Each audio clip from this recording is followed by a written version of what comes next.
안녕하세요. 강동 천년의 미소 미술학원 연쌤입니다. 오늘은 사실주의와 자연주의 그리고 인상주의 미술을 살펴보겠습니다. 오늘은 여러분들이 평소에 많이 접해본 반가운 그림들이 많이 등장할 예정입니다. 기대해주세요. 그럼 사실주의부터 시작합니다. 사실주의는 19세기 중반 프랑스에서 나타났습니다. 사회 현실에 대한 관심이 고조되고 이상주의와 낭만주의에 반발하여 발달하기 시작한 예술 운동으로 현실을 왜곡하지 않고 객관적으로 정확하게 반영하고자 했습니다. 노동자, 평범한 사람들이 작품의 주제로 등장했고 크루베와 도미에, 밀레 등의 화가들이 활동했습니다. 사실주의 운동의 아버지는 귀스타브 크루베입니다. 크루베는 회화란 근본적으로 구체적인 예술이며 실제하거나 존재하는 사물에 적용되어야 한다고 주장했고, 천사를 그려보라고 하자 난 천사를 본 적이 없어서 그릴 수 없다라고 말했다고 합니다. 프랑스 사실주의의 대표 화가로 평민 출신이고 부르주아적 이상을 경멸하며 고전적인 세련미나 이상화의 흐름에서 벗어나 자신의 경험이나 평범한 하층민의 삶을 묘사하였습니다. 대표작으로는 절망적인 남자, 안녕하세요 크루베씨, 화가의 작업실 등이 있습니다. 절망하는 남자, 이 작품은 그가 24세 때 그린 것으로 당시 무명이었던 크루베는 고군분투 중이었습니다. 그림 속 화가는 헐렁한 흰 셔츠에 지푸른 작업복을 걸친 채 흐트러진 머리카락을 두 손으로 넘기고 있습니다. 두 눈은 관객을 향해 부릅뜨고 놀란 듯 분노한 듯 보입니다. 크루베의 자화상 중 가장 파격적인 그림입니다. 크루베가 매사 격정적이고 반항기가 가득한 사람이었음을 알 수가 있습니다. 안녕하세요 크루베씨. 그는 인물을 직접 관찰해서 그리며 형태와 비례를 미화하지 않았습니다. 오른쪽에 평범한 등산복을 입은 사람이 크루베이고 왼쪽 중앙에 신사복을 입은 사람이 크루베의 후원자인 알프레드 브리아스입니다. 후원자를 만났어도 주눅된 기색이 없이 당당한 모습이 보입니다. 화가의 아뜰리에, 이 그림은 6m 가까이 되는 엄청난 대작입니다.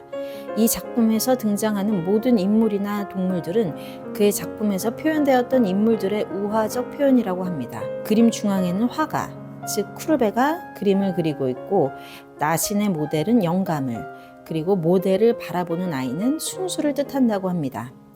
또 크루베의 오른쪽에는 상류층이, 왼쪽에는 하류층이 있습니다. 크루베가 형한테 이 그림에 대해서 말했던 것인데요. 제 그림의 오른쪽은 생명을 먹는 사람들이고 왼쪽은 죽음을 먹고 사는 사람들입니다 라고 했다고 합니다. 또 여기에는 개가 두 마리 있는데요. 개는 충성을 의미합니다. 한 마리는 화가를 바라보고 있고 다른 한 마리는 어떤 사람 한 명을 보고 있습니다. 그 사람은 바로 나폴레옹 3세입니다. 이렇게 근대 사회의 현실을 그렸던 크루베의 사실주의 그림은 이후에 만해를 거쳐서 인상주의까지 영향을 미쳐 근대 미술의 토대가 되었습니다. 장 프랑스와 밀레. 밀레는 사실주의 혹은 자연주의 화가라고 불립니다. 프랑스 혁명 이후에 밀레가 그린 농부 그림과 농촌의 삶을 다룬 그림들은 당시 논란의 소지가 많았습니다. 그의 작품은 사회주의자들로부터는 찬사를 받았지만 프랑스 사회의 보수주의자들로부터는 많은 비판을 받았습니다. 밀레의 농부 그림은 시간을 초월한 영원성과 깊은 연민의 감정, 그리고 노동자 계층의 고난이 느껴집니다. 그의 작품은 사실주의의 발전과 인상주의, 그리고 후기 인상주의 화가들에게 상당한 영향을 미쳤고 특히 빈센트 반 고흐와 카미유 피사로에게 미친 영향은 대단했습니다. 대표적인 작품으로는 씨 뿌리는 사람, 이삭 줍는 여인들, 만종이 있습니다. 씨 뿌리는 사람, 역사적인 영웅이나 부유층의 초상화가 아닌 평범한 농부의 모습을 커다란 캔버스의 영웅처럼 그려서 큰 반향을 일으켰습니다. 이삭 줍는 여인들, 떨어진 이삭을 줍는 여인들의 일상을 고요하고 엄숙하게 표현했습니다.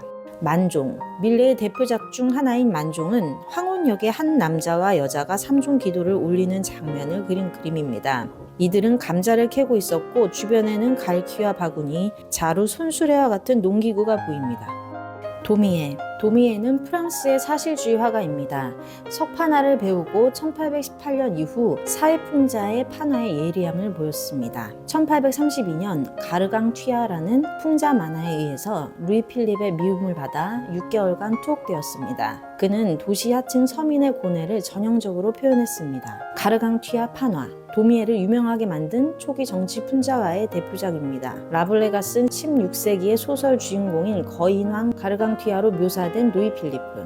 국왕은 헐벗은 사람들이 모은 돈을 먹어치우고 의자 밑으로 훈장과 서류들을 배설 중입니다. 그의 머리는 서양배 모양으로 이는 바보라는 뜻도 함께 가지고 있어 글을 풍자하는 데 자주 쓰였습니다. 이 작품으로 화가와 편집자는 재판을 받고 징역 6개월과 벌금형에 처해집니다. 3등 열차.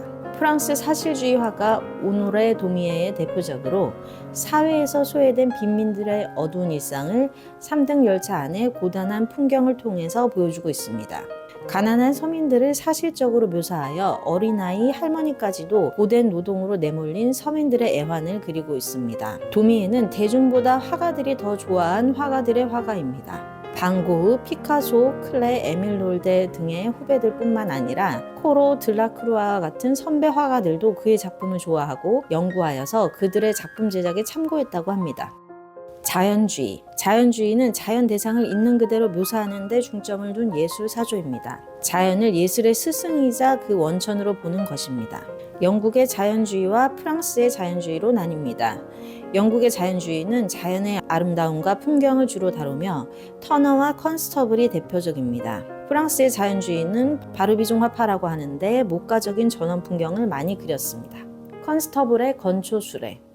영국 낭만주의 풍경화의 대가 존 컨스터블의 대표작으로 자연에 대한 섬세한 관찰과 밝은 색채로 영국 특유의 소박한 풍경을 묘사하였습니다. 존 컨스터블을 유명 화가의 반열에 올려놓은 작품도 바로 이 작품입니다. 또한 당시 그다지 주목받지 못하던 풍경화를 서양 미술의 한 장르로 공식적인 인정을 받게 된 것도 이 작품을 통해서입니다. 터너의 저남 테메레르. 터너는 템스 강가로 산책을 나갔다가 저남 테메레르가 증기선에 이끌려 선박 해체장으로 가는 장면을 목격하고 그 자리에서 이 그림을 스케치하였습니다. 빛과 색채의 격렬한 변화에 따른 전체적인 효과를 중시했습니다. 터너는 판화와 수채화를 주로 그렸는데 이 작품은 유화를 수채화처럼 얇게 칠하여 우수의 매력을 더했습니다. 후기 작품 대부분은 빛과 순수한 색채의 조화를 추구했는데 이 때문에 인상주의 미술의 선구자로 평가됩니다. 특히 클로드 모네와 추상 화가들에게도 많은 영향을 주었습니다.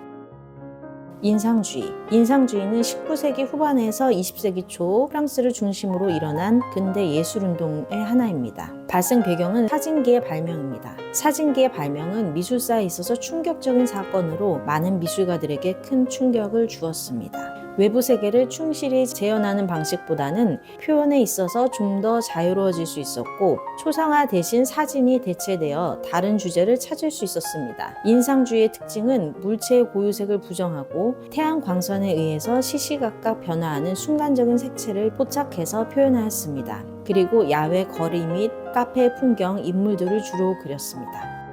마네. 마네는 프랑스의 화가로 근대 미술의 아버지로 불립니다. 19세기 당대의 도시 생활을 그린 주요 화가이며 대담한 빛의 대비, 두터운 채색, 평면적인 구도, 아방가르드 혁신자이며 모더니즘의 창시자입니다.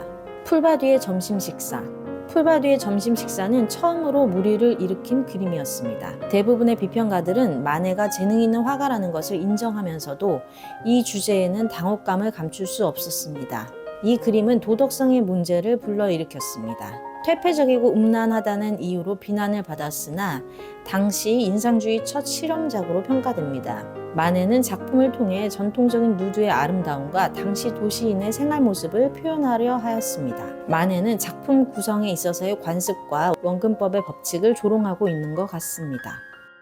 피리 부는 소년. 피리 부는 소년 병사의 모습을 명확한 윤곽선을 가진 평평한 화법으로 그렸습니다. 이 그림에서 소년 병사를 칠할 때 쓰인 색은 검은색, 빨간색, 흰색 등 몇 개 되지 않아서 단순하고 배경도 어디가 벽이고 어디가 바닥인지 모르게 아무것도 없이 회색만 보입니다. 바지에 잔잔한 주름 몇 개와 발 아래에 살짝 그려넣은 그림자가 있긴 하지만 그 외에는 그림자가 전혀 보이지 않아 평면적입니다. 하지만 배경을 최대한 단순하게 처리하여 평평한 인물이라도 살아 움직이는 것처럼 나타내는 것이 바로 마네의 뛰어난 그림을 그리는 방법입니다.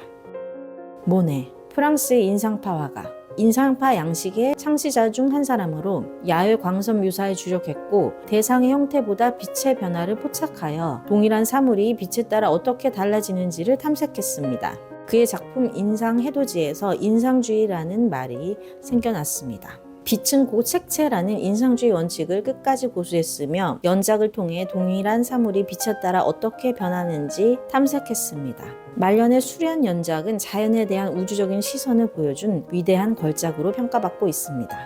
인상해돋이, 아침 햇살에 빛나는 항구의 풍경을 간결하고 대담하게 표현했습니다. 수련, 파리 근교의 이곳저곳을 옮겨 다니며 생활하던 모네는 인상주의 미술전이 거듭되면서 작품 판매 수입이 증가하자 정원을 가꿀 수 있는 지베르니의 집을 구입했습니다. 말년의 모네는 지베르니 집 주변의 정원은 물론이고 연못을 수상 정원처럼 가꾸는 일에 몰두했습니다. 평생 풍경을 주제로 그림을 그리던 모네가 자신이 꿈꾸던 이상적인 풍경을 지베르니의 정원과 연못을 통해 구현한 뒤 그것을 다시 캔버스 위에 옮긴 것이 바로 수련 연작입니다. 에드가 드가는 무용, 극장 등의 근대적 민중생활을 묘사했고 움직이는 것의 순간적인 아름다움을 포착했습니다. 정확한 데센과 풍부한 색감을 사용했고 파스텔을 주로 이용했습니다. 발레 수업은 파리 오페라의 발레 수업 광경을 그린 것입니다. 그림의 무게중심은 중앙의 남자에게 있습니다. 학생들 대다수는 팔짱을 끼고 잡담을 하고 있거나 옷을 매만지거나 등을 긁고 있는 등 다른 곳에 시선이 가 있습니다. 그의 유쾌하면서도 예민한 관찰력이 드러나는 부분입니다. 등을 보인 무용수의 모습을 전면에 배치한 특이한 구도로 그렸습니다. 이 작품은 한순간에 찍힌 스냅 사진처럼 보이지만 끊임없는 연구와 수많은 습작들을 바탕으로 탄생하였습니다. 발레 공연장의 분위기와 발레리나의 아름다움을 간결한 표현만으로 화폭에 생생히 재현하였습니다. 스타의 소녀는 아름다움을 가진 환상의 대상이지만 검은 옷을 입은 신사가 암시하는 난잡한 현실, 환멸의 세계를 보여줍니다. 르누아르, 프랑스 인상파의 대표적인 화가, 여자의 초상, 나체에 목욕하는 여인을 그린 걸작이 많고 또 색채에 의해서는 적색의 표현에 능했습니다. 여성의 육체를 묘사하는데 특수한 표현을 보였으며 풍경화에도 능했습니다. 몰랭드라 갈레트의 무도회의 떠들썩한 소리, 음악 소리, 가볍고 들뜬 분위기를 표현한 작품입니다. 작가는 시끌벅적하고 가벼운 보헤미안 분위기의 댄스홀 풍경을 완벽하게 묘사했습니다. 야외 정원에 쏟아지는 햇빛은 인물들의 어두운 옷, 여인의 옷자락 할 것 없이 흩어져 있습니다. 두 자매, 봄의 아름다움과 젊음의 생기발랄함을 축하하고 있는 두 자매는 기법적으로나 구성적으로나 르누아르의 대역작입니다. 이 거장은 이 그림을 통해서 활기가 넘치는 색상과 변화무쌍한 붓터치를 구사했습니다. 현란한 빛과 색의 조화를 통해 부드럽고 따스한 느낌을 표현했습니다. 오늘은 사실주의, 자연주의, 인상주의에 대해서 알아봤습니다. 다음 시간에는 신인상주의와 후기인상주의, 그리고 상징주의에 대해서 알아보겠습니다. 그럼 다음 시간에 찾아오겠습니다. 감사합니다.